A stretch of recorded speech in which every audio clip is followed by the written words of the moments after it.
Mental health, that's for white people. Hello world, welcome back to my channel. If you don't know me, my name is Oluwasolami Afolayan. I'm a Nigerian American Christian girl, and today I will be continuing my series on depression. Make sure you give this video a like and subscribe to my channel. You know you want to watch my videos. Like, I'm entertaining, so just... Okay, the button's on the other side, and that's my bad, but please still subscribe. Thank you. Yeah, okay, so when I was in the throes of depression, I was denying it the literal whole time. And when I got home in Christmas break, I thought to myself, like, I'm not depressed. All I need is just to see my sisters, and then I'll be good. Me and my sisters, we be having the best time when we're together all the time anyways. So I was like, I'm fine. Like, I just needed to see my sisters, be home, all those things. And so I was trying to basically find any excuse to tell myself that would make it so that I was not depressed, because there were just so many things that I believed about depression. Like, as a Christian, I could not be depressed. Like, that was anti-biblical, and that just could not be something that was me. Like, I couldn't use that word. I'm a Christian. I have God on my side, like, how could I be depressed? How could I have depression? What do I have to be depressed about? Growing up, I heard a lot of different kinds of, like, your story's not that bad, and like, what do you have to be sad for? And I think that these kinds of mentalities were instilled in me just to help me, like, cope with the challenges of my life. But as a child, I did experience a lot of, like, toxic stress and, like, childhood trauma kind of thing. But I didn't know how to process those things, so I kind of just diminished them within myself and was like, well, this isn't as bad as this person's trauma or this person's trauma. But, like, having trauma that's, like, not as bad as someone else's trauma doesn't mean that you don't have trauma. And I really wish that I knew that, because that would have helped me be okay with processing the things that have gone on in my life instead of just, like, suppressing them.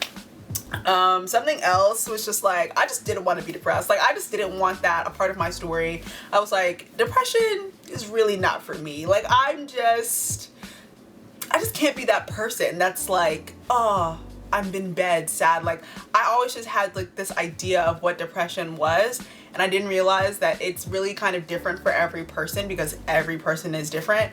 So I was just like, I just don't want that. Like, the versions of depression that I knew about where people were just, like, crying all the time. First of all, I don't even cry, which is also a symptom of depression, but I thought that that would be me. Like, I would just be in bed crying all the time. And while I was in bed sad all the time, I wasn't crying. So my depression wasn't even the same as, like, other people's. But I was just like, I just don't want this. Like, I'm just not in the mood to have this be a part of my story. Like, this is not cute.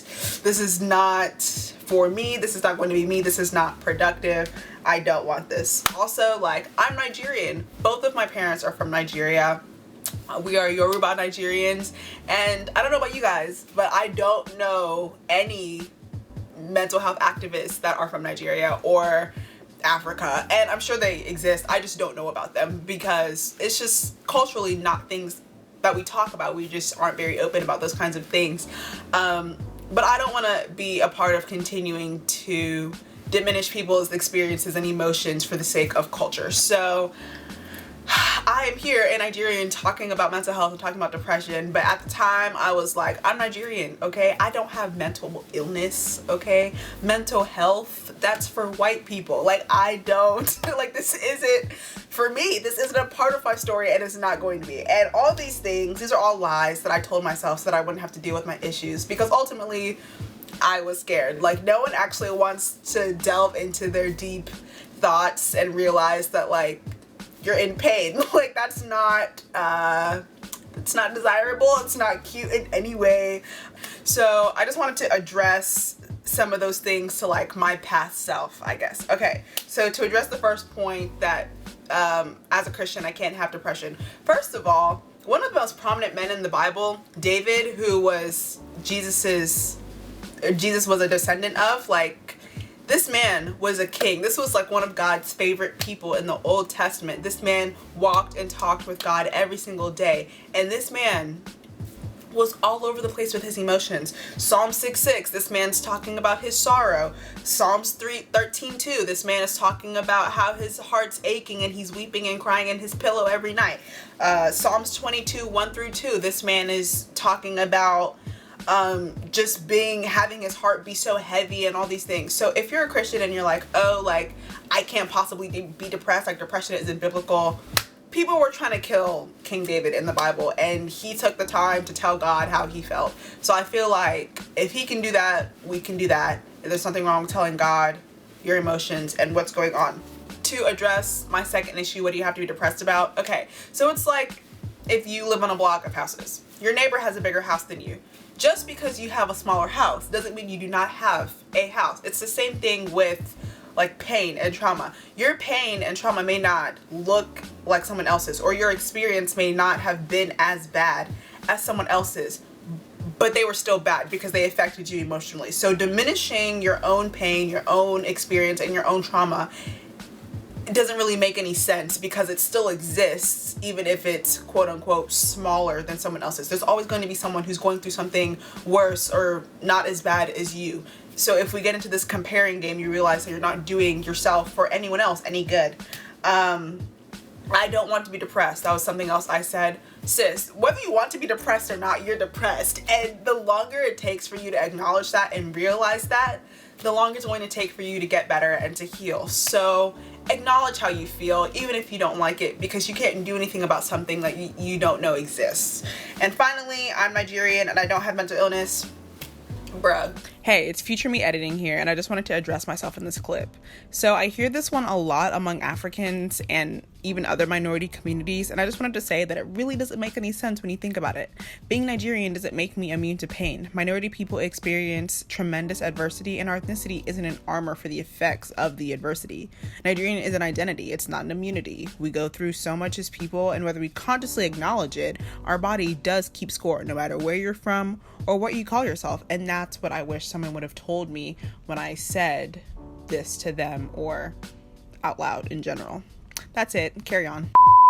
Whether you are Nigerian or American or black or white or Asian or Mexican, doesn't matter. You could have a mental health issue, and that is something that we as human beings, we all share because we all go through adversities. Life throws crap at us every single day, all the time. So deal with your stuff. Like, don't waste time trying to convince yourself that something doesn't exist, because no one is benefiting from that, least of all you, and you deserve happiness just as much as the next person, and I truly believe that God wants that for you. Thank you for watching. If you got something out of this video, I hope you did. Please give this video, some thumbs up, because I'm trying to break into that YouTube algorithm, you know what I mean? Subscribe to my channel because I have a couple more self-help depression videos coming out as well this month. I will be posting them all month for Mental Health Awareness Month. I post on Sundays, in case you don't know, so Sundays 3 p.m. Turn on my bell notification so you can get that. And yeah, that's all I have today. Since you're here, why don't you watch my last video? I'll link it somewhere. I'm still learning how to do all this YouTube-y stuff, but I'll link it somewhere. Go watch that last one if you don't know what I mean in this video, or you can just go watch one of the fun ones on my channel somewhere else. Yeah, thank you for watching. Have a great day.